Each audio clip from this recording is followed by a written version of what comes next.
So I'm looking at the pay-per-view buy rates from 2001 to 2005, and it's pretty fascinating when you look at the numbers and you just see how big they were, back in the day. So we go back to 2001. I mean, Rumble, No Way Out, WrestleMania 17. 625,000 for the Royal Rumble 2001, and then No Way Out 2001, which is pretty much a B show. It's a filler pay-per-view, and they still do 590,000 pay-per-view buys. That just tells you that there's a total connection with the roster. You had The Rock in the main event. It was Rock versus Angle. Then you had the blow-off to the Triple H and Austin feud. So No Way Out 2001, it's definitely one of the best non-big pay-per-views of all time. So that's 590,000 buys for No Way Out. And then WrestleMania 17, I think at the time it set a record for buy rates with 1,040,000 buys. And these are all buy rates that were provided by Dave Meltzer, so I'm sure they are pretty credible. Then you look at Backlash 2001. After Austin turns heel, they put him in a tag team with Triple H, the two-man power trip, and they face Undertaker and Kane. And look at the drop. You go from 1,040,000 from WrestleMania 17, and then Backlash does 375,000. So that's almost a 70% decrease in pay-per-view buys. So the other problem is Backlash was the same month. It was still April 2001. So the same month WrestleMania 17 took place. So that's a big flop. I love Austin's heel turn, but damn, the numbers.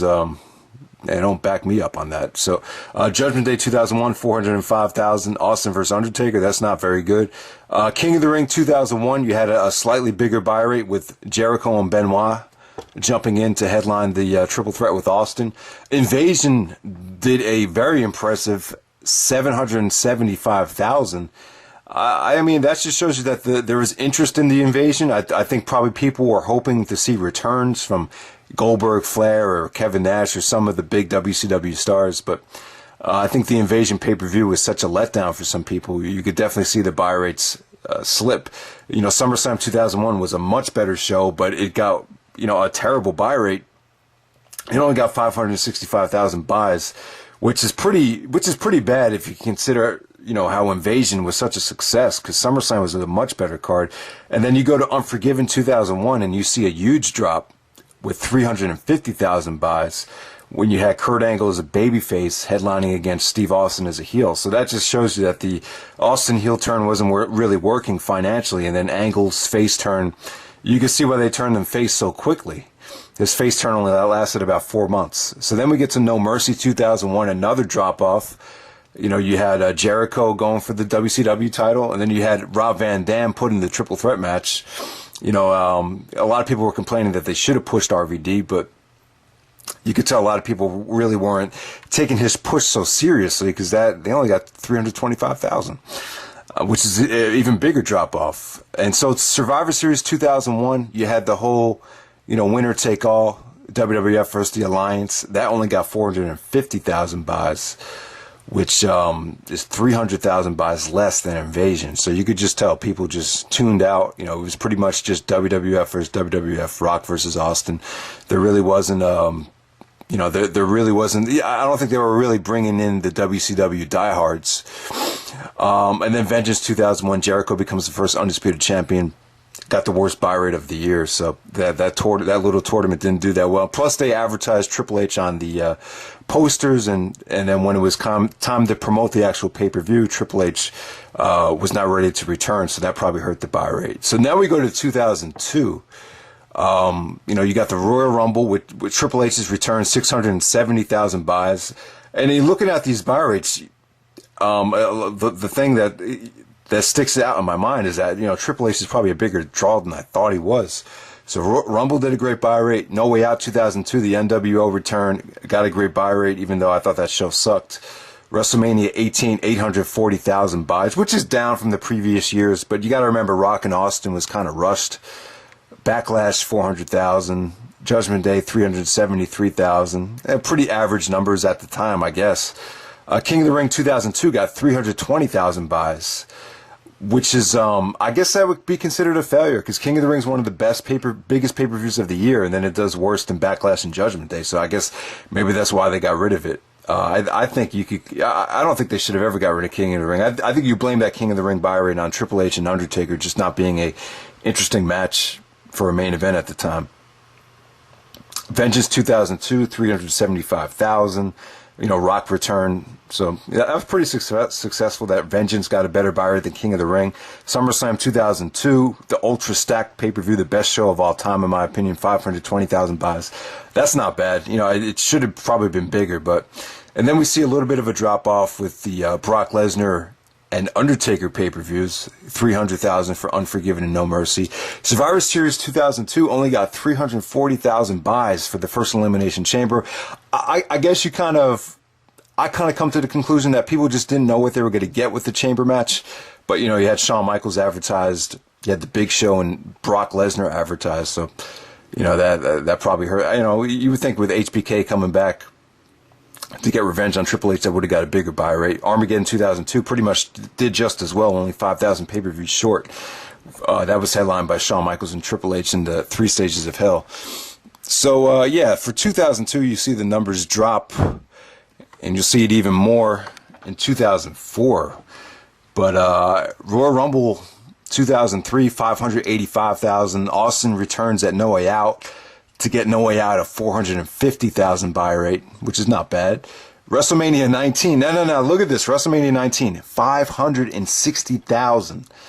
That's terrible. So the Royal Rumble 2003 does better than WrestleMania 19.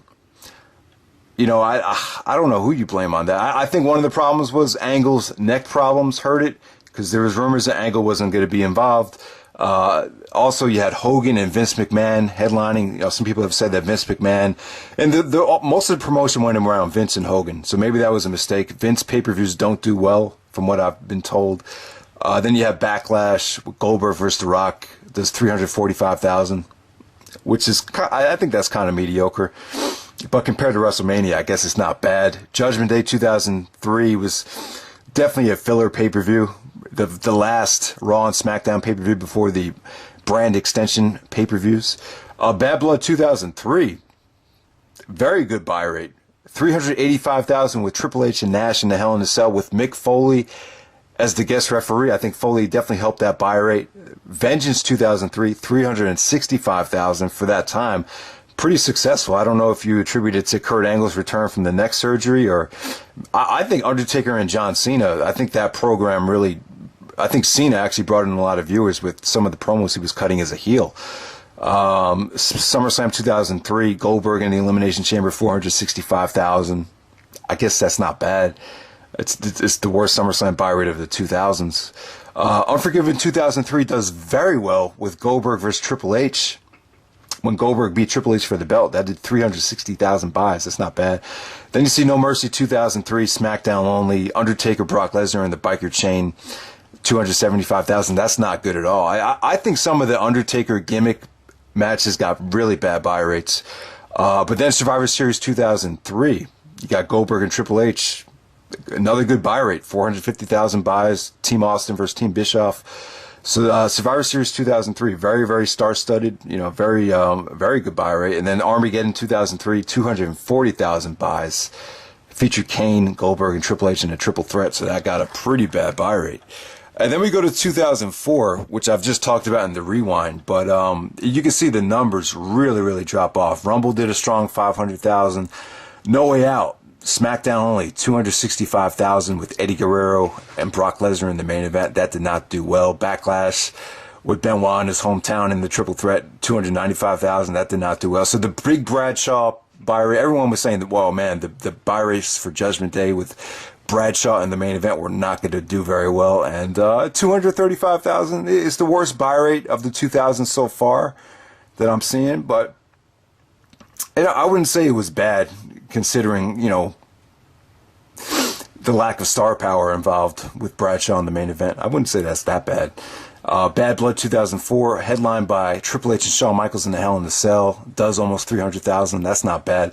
Then the Great American Bash, when JBL won the belt, did 3,000 extra than Judgment Day. That's still pretty poor. Vengeance 2004 did not do very well. Benoit versus Triple H with, I think, putting Eugene teasing Eugene would interfere in the main event hurt that buy rate. SummerSlam 2004, 415,000. I wouldn't say that's very good. That's down from the previous year. You know, Orton Benoit didn't have a very good build to it. So, Unforgiven 2004, not a good buy rate. Seeing Randy Orton as the champion with Triple H taking it from him, that didn't do well. No Mercy 2004 and Taboo Tuesday in the same month of October did under 2,000 buys, but for the total of October they did 350,000 combined, so I guess it's not bad. Survivor Series 2004, terrible buy rate, 325,000 for Survivor Series. Raw and SmackDown, not good. And then Armageddon 2004, the worst buy rate, featuring JBL's Fatal 4-Way, where he retained the title. So you could definitely tell the SmackDown brand-only pay-per-views were not doing well, and the brand-only pay-per-views were probably a big mistake in retrospect. But I guess they had no choice. So those are the pay-per-view buy rates. You could kind of see what worked and what didn't work. Just thought this might be an interesting video. Let me know what you guys think, and take care.